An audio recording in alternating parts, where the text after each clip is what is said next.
I and Sinn Fein welcome the setting up of this new Department of Further Higher Education, Research, Innovation and Science. It certainly has a big job of work to do, both in breadth and in depth, and I'm pleased to be the Sinn Fein spokesperson covering this department, and very much looking forward to working with you and your team, Minister Harris, in a collaborative and constructive way. We have a huge job of work to do. There have been many reports which I've found out in the last several weeks, and much analysis carried out on the vital reform and the investment needed for third-level education. So from the Castle's report to the Irish National Skills Strategy, the National Further Education and Training Strategy, the Gender Action Plan, and again in May, partners in the Recovery by Irish Universities Association, as well as many, many more papers and submissions of what needs to be done. So we don't need to do any reports. We have enough reports that would pave the way from here to Mayo. We had the National Strategy for Higher Education in 2030, and that was produced, I think it was in 2011. And even that, in the preface of it, outlines exactly what needs to be done in terms of the new structures to better reflect the diverse learning requirements, the critical mass that's needed in the research capacity, to develop the world-class capability in higher value niche areas, the funding for higher education in sustainable and an equitable manner, and the structural changes in higher education system to ensure greater effectiveness, and again the cooperation and the collaboration that's needed between the institutions. So it's all there. Now we just need to make it happen, and it's time for rapid action and serious investment. And I truly hope that the setting up of a dedicated ministry will mark a step change in how third-level education is delivered. There is a real opportunity here, Minister, for us to envisage an all-island approach to higher education, and that very much excites me as well.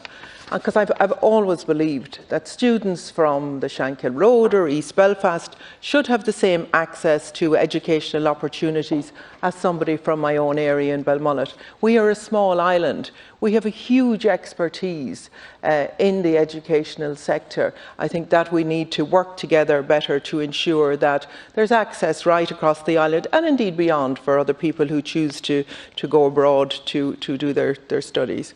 So if we are to truly share this island and cherish all of our children equally, then there's no better place to start than education. And that's why I'm delighted to be involved in this portfolio. I mean, Nelson Mandela said, education is the most powerful weapon you can use to change the world. And I believe education, and if we do this properly, we can change the island that we live on. Our aim must be to provide the educational infrastructure to enable people of all abilities and all ages, as you said yourself, to fulfil their potential and contribute to a prosperous and progressive Ireland. And just on that, I would say, Minister, in relation to people with disabilities in particular and people with autism, I have long believed that we are missing out so much as a nation by not investing in the acute skills and the exceptional skills that I come across in people with autism, both in young people and in older people.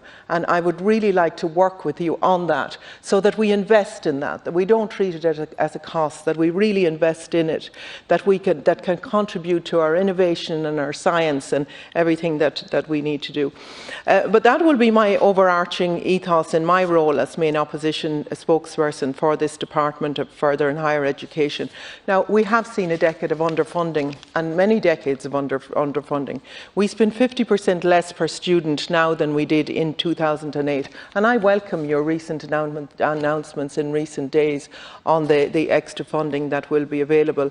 But the Castle's report published 4 years ago, that has simply been ignored up to now. It stated that there would be a need for a spending increase of 600 million in third-level education by 2021, and that's only a few minutes away. But successive governments have created what's been referred to as a ticking time bomb, And it is, I agree. Brexit and COVID have only exasperated the situation. I'm glad to see that the dates are being finalised with universities, and I would encourage that, because you need to further engagement with Higher Education Authority as well. Need to consult with the third level institutions, staff and the Students' Union regarding the guidelines and complying with medical advice. But balanced regional development of third level education has often been at the sharp end of this underfunding as well. And that needs to end, and we need real investment and real vision to address the geographical inequalities. And being from Mayo, I cannot but bring to your attention the investment that's needed for the Mayo campus of GMIT in Castlebar. The Department of Education have never really wanted that institution right from the beginning. They never wanted to be established, and over the years they've done everything possible to make it fail.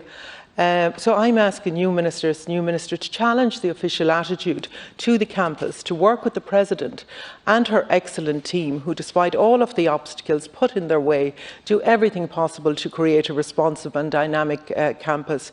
And it's not just the institutions that are close to buckling under such pressure. Students and their families are also struggling. And it's no wonder we have the highest fees in the EU. So I would ask for the government to look at these things and to look at how families are struggling with this, with such high costs. We create even more inequality in our education system, and more young people will be excluded from certain forms of education. All forms of education should be equally valued, and everyone should have the chance to follow the path that best suits them. Improving access to further and higher education needs to be a priority for this.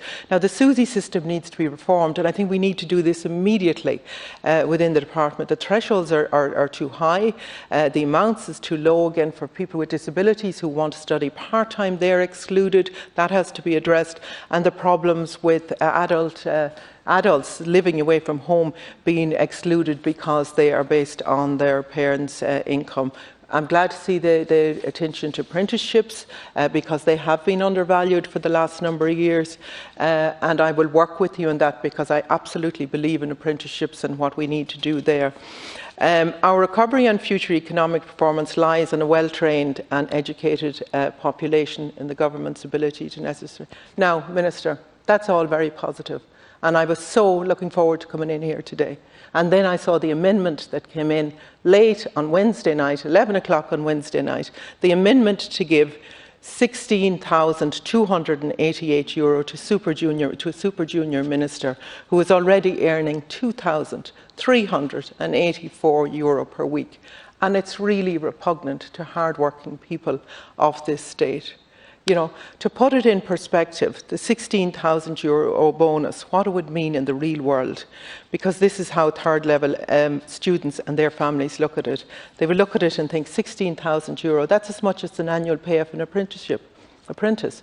That's an annual pay of a full-time PhD student. It's 5 times the full SUSI maintenance grant for a year that's supposed to cover accommodation, food and travel. Now, we want to work with you to improve third level education. And you have put us in the impossible situation where we cannot vote for the setting up of this department today because you have thrown in that amendment that is so repugnant to people, that amendment that people are looking at throughout this state to say, surely to God, €2,384 per week is enough for somebody to live on. When we see all of the cuts. And when I speak to parents who are trying to send their children to third level education, and I speak to the youngsters who don't have employment because their summer jobs are gone for this summer, and who are really, really concerned about how they're going to access education. And in with the setup of this department, where we all have agreed to work together to make it work, we put this in there. And that's why we are forced to vote against this. Now, we have an amendment coming through a committee stage, and I would implore you, even at this late stage, for you to back our amendment, to take it out of this, and let's work together in a positive manner, and let's work together, and let's not try and pull the wool over people's eyes. I'm absolutely disgusted at what's gone on here today. I am a new TD into this House, but what I've seen come through on Wednesday night at 11 o'clock to try and push this thing through is the most devious thing that I have witnessed to date. This government talks about 22 million trees a year to tackle climate change, and I'm not quite sure how they're going to do that.